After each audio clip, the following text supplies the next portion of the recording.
don't come to the UK. Trust me when I say this, don't come to the UK. You might be thinking that this guy is sitting himself in London and telling us not to come to the UK. That doesn't make any sense.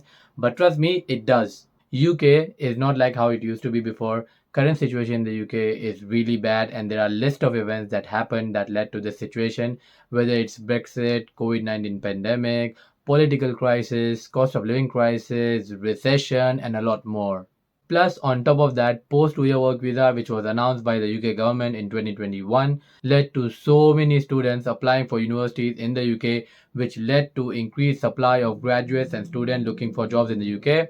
And on the flip side, there's really low demand of jobs available in the UK due to recession. So what I'm trying to say is, I'm not saying do not come to the UK to study. So the point that I'm trying to make here is that it's not like I'm stopping you to not come to the UK, but it's just that if you are open to other options, then consider other countries as well. So countries like Canada, Australia, they're really welcoming to immigrants. So the return on investment that you put on your studies will be really higher if you go and study in those countries. But if I had to take example of my own, so back then in 2019 when I was thinking to come to the UK, it was that time when Brexit happened, and there were so many people they were telling me not to go to the UK, but I literally wanted to study in the UK. So all I did was trust my instinct and had confidence in myself, and then I came to the UK, and guess what? I even managed to find a job in Accenture.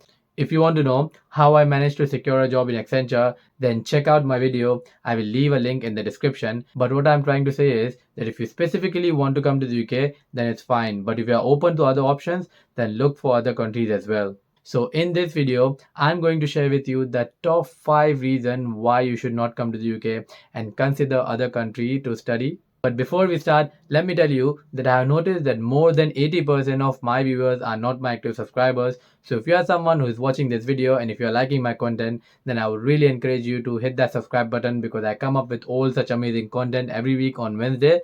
With that being said, let's get started.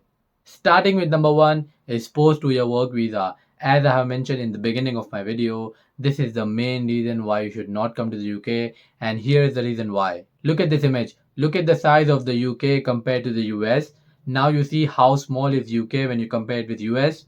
Now look at this stats from Wikipedia. UK is ranked on number 2nd as the most preferred place to study for international students. If you are still not convinced, then look at this report from British Council, which clearly mentions that after the post 2-year work visa, there was a sudden rise of 29% of foreign students coming to study in the UK, with almost 486,000 students coming to the UK. I hope that you got my point. If not, then let me explain you. UK is a really small country compared to the number of students wanting to come here, which means that there are limited jobs for the number of people applying. And it also means that there is really high competition for the job that is listed on job boards. So what I'm trying to tell you is that it will be harder for you to get a job in the UK. It's not like I'm saying that you won't find a job in the UK, but it's just that it will be tough to find your desired job.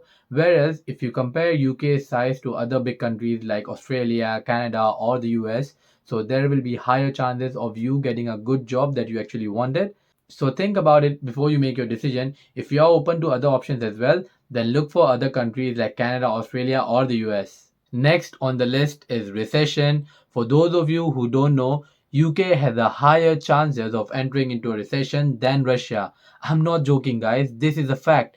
Even though Russia is on a war, still UK's economy is the worst one compared to Russia. And if you don't trust me, then look at this article from Trading Economics, where it shows that UK's inflation in May was 8.7%. At the same time, if you look at Russia's inflation rate, that was just 3.2%, despite the fact that this country is on a war with Ukraine. And not only that, Eurozone, for people who don't know what Eurozone is, it's a list of members from European countries. Unfortunately, UK is not a member of this anymore because of Brexit. But Eurozone has officially entered in recession as well. So all these facts clearly tells you that Europe's economy is in severe danger. And to further support my statement, recently there were so many layoffs by all big tech companies and other financial companies in the UK as well. I personally work in Accenture. They laid off 500 employees from UK branch itself. Also, they did a hiring freeze for all fresh graduates and entry-level jobs. So you see the impact of recession clearly on the job market. So that's why I personally feel coming to the UK at this point is clearly not a good idea. Next on the list is cost of living crisis. For people who don't know what this is, Basically, this means that cost of goods is increasing rapidly compared to your actual salary. That's where you call it a crisis. And to support my statement, look at this report, which clearly shows that inflation in the UK is growing at 8.7%. At the same time, the salaries are growing by just 5.8%, which is nothing. So basically, it's just that you are getting lower pay and the cost is really high, which doesn't make any sense to me. So that's what I'm trying to tell you guys, that if you are investing your money, if you are leaving your home country just to get a good education outside your home country, so invest it somewhere where you're actually sure that you're going to get a good job and more pay than what you're getting in your home country. Because imagine, why would you leave your home country? You would only leave it if you want to have a good standard of living, or if you want to get more salary than what you're getting in your home country. But if you are not getting it, then what's the point of leaving your home country in the first place? Number 4 on the list is increase in prices of visa and health insurance. As per the recent update from the Prime Minister of the UK, look at this report where he clearly mentioned that there is going to be a 15 to 20% increase in visa and the health insurance amount that you pay when you apply for a visa to come and study in the UK. And it's not just for students, it's across all the types of visas. So whether you are a student, dependent, if you are on a work visa or any other visa, there are higher chances that the visa prices will go up by not only 5 or 6 or 7%, but by 15 to 20%. So that's a really big jump.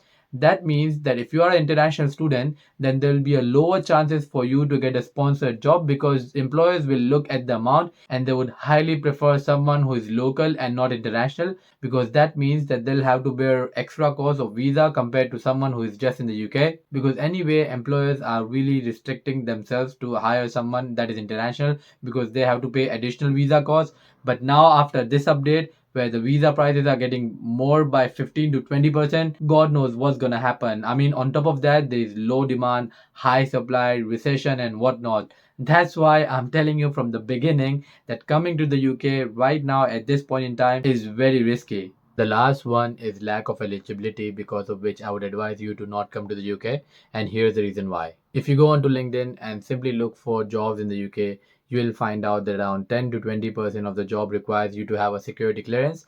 And for those of you who don't know what security clearance is, it basically means that someone who is in the UK for at least 5 years, which is a really long time to be in the UK. And if you are someone who is a master student in the UK, then masters in the UK is around 1 to 2 years. Let's say even if you are a bachelor student with placement years, still it's just 4 years. So that means you are not eligible for security clearance. So this 10 to 20% of the jobs are gone anyways. After removing 10 to 20% of the security clearance job, we are left with 80 to 90% of the jobs. And even in this, around 60 to 70% are those kind of jobs where the employer expect you to prove your right to work in the UK. That means that they are not ready to sponsor your visa.